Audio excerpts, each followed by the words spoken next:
বিয়ের ১৩ বছর পরেও যখন আমার সন্তান হচ্ছিল না, তখন আমার স্বামী দ্বিতীয় বিয়ে করে। বিয়ের ১ সপ্তাহ পর টেস্ট করে আমি জানতে পারি আমি প্রেগনেন্ট মা হতে চলেছি।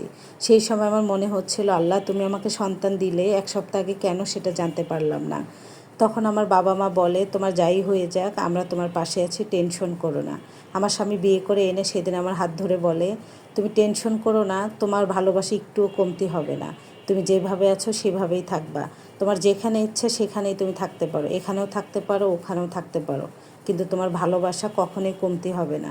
তবে আমার স্বামীর এটা বলা সহজ হলেও আমার কাছে সহজ ছিল না। আমি এটা মানতে পারতেছিলাম না যে আমার স্বামীকে আমি আরেকজনের সঙ্গে কিভাবে শেয়ার করব, যাকে আমি ভালোবেসে বিয়ে করেছি। সে যেদিন বিয়ে করে আনে সেই দিনে আমার বাবার বাড়িতে আমি চলে যাই। তবে সেখানে যেও আমি থাকতে পারতেছিলাম না। মনের ভিতরে ভীষণ অশান্তি কাজ করতেছিল। মানুষ আশেপাশে ফিসফিস করতেছিল। বাবার বাড়িতে না থাকতে পেরে আবার শ্বশুর বাড়িতে আসি। শ্বশুর বাড়িতে এসে স্বামীর কাণ্ড কারখানা দেখে নতুন বউয়ের সঙ্গে যেগুলো করতেছিল, বুকটা ফেটে যাচ্ছিল আমার, যে আমার স্বামী আরেকজনের সঙ্গে এত খুশি, মানতে পারতেছিলাম না। তবে আমার কিছুই করা ছিল না। বাবার বাড়িতে যেতাম, আবার শ্বশুর বাড়িতে থাকতাম, এভাবেই চলতেছিল। আমি খেয়েছি কি না, অফিস থেকে এসে যে একটু আমার রুমে ঢুকবে সেটাও সে ঢুকতো না। নতুন বউকে নিয়েই মাতামাতি করতেছিল। এর ভিতরে তাকে বলাই হয়নি যে আমি প্রেগনেন্ট, বলবো বান কীভাবে, সে তো নতুন বউকে নিয়েই ব্যস্ত।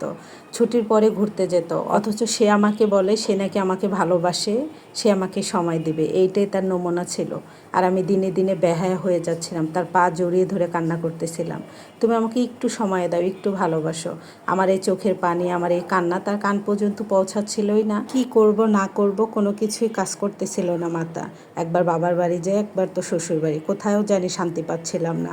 এর মধ্যে আমার শাশুড়ি বলে উঠলো, শোনো রুবি, তুমি তার সন্তান জন্ম দিতে পারবা না, তুমি আমার ছেলের জীবন থেকে সরে যাও, সময় মতো তোমার দেনমোহরটা তুমি পেয়ে যাবা। এই কথা বলার পর আমার স্বামীকে আমি বলি যে আমি প্রেগনেন্ট মা হতে চলেছি। এটা শোনার পর আমার স্বামী অতটাও খুশি হয়নি যে সন্তানের জন্য সে আরেকটা বিয়ে করেছিল।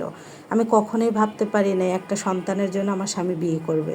তবে যখন তাকে আমি এই সুসংবাদ দেই, সে এতটাও খুশি হয়নি। তখন আমি বুঝতে পেরেছিলাম যে আমার স্বামী সন্তানের দরকার ছিল না, আসলে দরকার ছিল তার নতুন একটা নারীর। এটা বুঝতে পারার পর আমি আরও বেশি ভেঙে যাচ্ছিলাম, দিনে দিনে শুকিয়ে যাচ্ছিলাম, অসুস্থ হয়ে পড়তেছিলাম।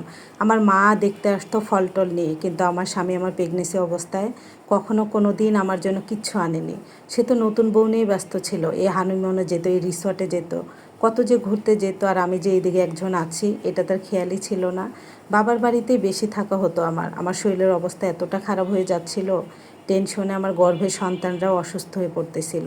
এর মধ্যে শ্বশুরবাড়িতে একদিন আমি কাপড় চোপড় ধুয়ে শুকাতে দেই, কাপড় ধোয়ার পর আমি আরও বেশি অসুস্থ হয়ে যাই। তখন আমার সতীনকে আমি বলি, বোন আমার একটু কাপড়গুলো এনে দাও না। সতীন আমার কাপড় এনে দিয়েছিল বলে আমার স্বামী অফিস থেকে এসে যেসব ভাষা আমাকে বলেছিল সেটা নাই বা বললাম, আমার কি হাত পা নাই? আমার 8 মাসে প্রেগনেন্সি অবস্থায় আমার স্বামী আমাকে এগুলো বলেছে। শ্বশুরবাড়ির মানুষ নাকি বাচ্চার জন্য পাগল ছিল, তারাও আমাকে আর ভালোবাসেনি। তারপর আমার বাবার বাড়িতে চলে যাই। বাবার বাড়িতে যাওয়ার পরও সে আমার খোঁজ নেয়নি। এর ভিতরে আমার ডেলিভারির সময় চলে আসে, আমার বেবিরাও হয়ে যায়। আলহামদুলিল্লাহ আমি 2টা পুত্র সন্তান জন্ম দিয়েছি। তার বাবা তার দাদু বাড়ি থেকে কেউ যায়নি তাদেরকে দেখতে, এমনকি আমার সন্তানকে কেউ এক সেট কাপড়ও দেয়নি। বাধ্য হয়ে আমার গহনাগাটি বিক্রি করে আমার বাচ্চাদের নাম রাখা, চুল কাটা, যাবতীয় যা ছিল সব কিছুই সেরে ফেলি। এর ভিতরে আমার স্বামী আমাকে ডিভোর্স লেটার পাঠিয়ে দেয়। আমার ছেলেদের মুখও সে দেখতে আসেনি, না আমার শ্বশুরবাড়ির মানুষ এসেছিল। আমি আর তার কাছে যাইনি প্রতিবাদ করতে। আর সে এটাও বলেছে মানুষের মুখে যে আমার বাচ্চাদের সে পরিচয় দিতে চায় না। একটা কথা বলে, অন্যায়ভাবে কাউকে ঠকালে সে কখনোই ছাড় পাবে না। যে বউয়ের জন্য আমাদেরকে ছেড়ে দিয়েছে, আমার বাচ্চাদের পরিচয় দিতে অস্বীকার করেছে, সেই নতুন বউ কখনোই সন্তান জন্ম দিতে পারবে না। আর আমার স্বামী, সে আর কখনোই বাবা ডাক শুনতে পারবে না। এটা জানার পর আমার স্বামী আমার বাচ্চাদেরকে নেওয়ার জন্য অনেক আইনি লড়াই লড়েছে। তবে আমার বাচ্চারা আমাকে ছাড়া কিছুই বোঝে না, তার কাছে যায়নি। আর আমার বাচ্চাদেরকে আমি যেতেও দিব না। আমি একটা শিক্ষিত মেয়ে, আমি এখন চাকরি করি, আমার বাচ্চারা আলহামদুলিল্লাহ ভালো আছে। আর তার বাবার নাম তারা শুনতেই পারে না। আমার বাচ্চার 8 বছর বয়স, আমার বাচ্চাদেরকে নিয়ে আমি অনেক ভালো আছি। তবে আমার প্রাক্তন স্বামী আমার বাচ্চাদেরকে তার কাছে নিয়ে যেতে চায়। আপনারাই বলেন, এরকম বাবা কি সত্যি সন্তানের যোগ্য রাখে? এটা একটা আপুর লাইফ স্টাইল। ধন্যবাদ সবাইকে।